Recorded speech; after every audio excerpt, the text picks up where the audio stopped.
Hello everyone, my name is Ajane. Today is February 19th.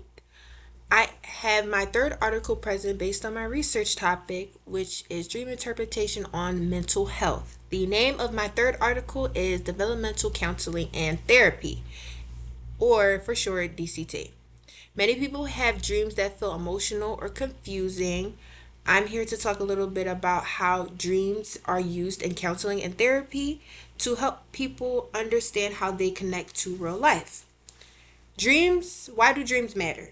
Dreams have been important to psychologists and in psychology for a very long time.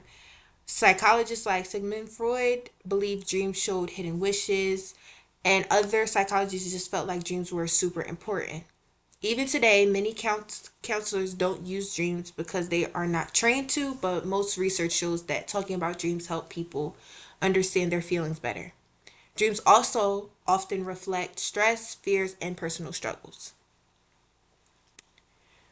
What is developmental counseling and therapy? DCT is pretty much it's a counseling approach that helps people understand experiences based on how they think and feel. Some people don't know how to fully understand what is happening when it comes to them being unconscious. It's a form to help them understand what is going on in their unconscious state and their conscious state because sometimes they do collide. There are three main thinking styles when it comes to DCT. The first one is concrete, which focuses on details and events, which, for example, is pretty much as if you're in the room with someone and they started to yell. It pretty much helps you have a form of hearing or like what's going on around you physically, something you can physically see. The second main thinking style is formal. It's just focuses on patterns and meaning, which pretty much is like how you were treated or how someone either has done something to you physically or said something to you that involves like your feelings. The very final one is dialectic, which focuses on deep self understanding. It just dives deeper into things that sometimes isn't really surface level, but it expresses stress and things that you wouldn't really feel comfortable saying out loud. People move through these levels when it comes to understanding their dreams, and sometimes it does truly help.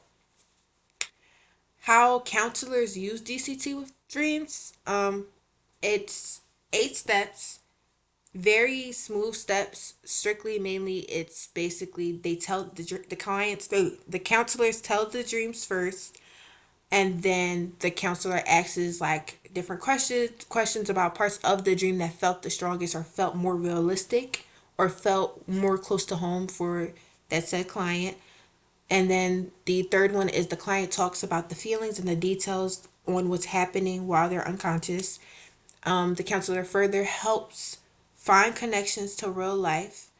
And then the fifth is pretty much patterns are identified within their unconscious state. The client also reflects on what it means, and then a new understanding between both the client and the counselor are formed, and feelings are pretty much processed. This helps pretty much the clients form a remembering of the dream and an understanding of what is happening and why this specific action is happening in the dream.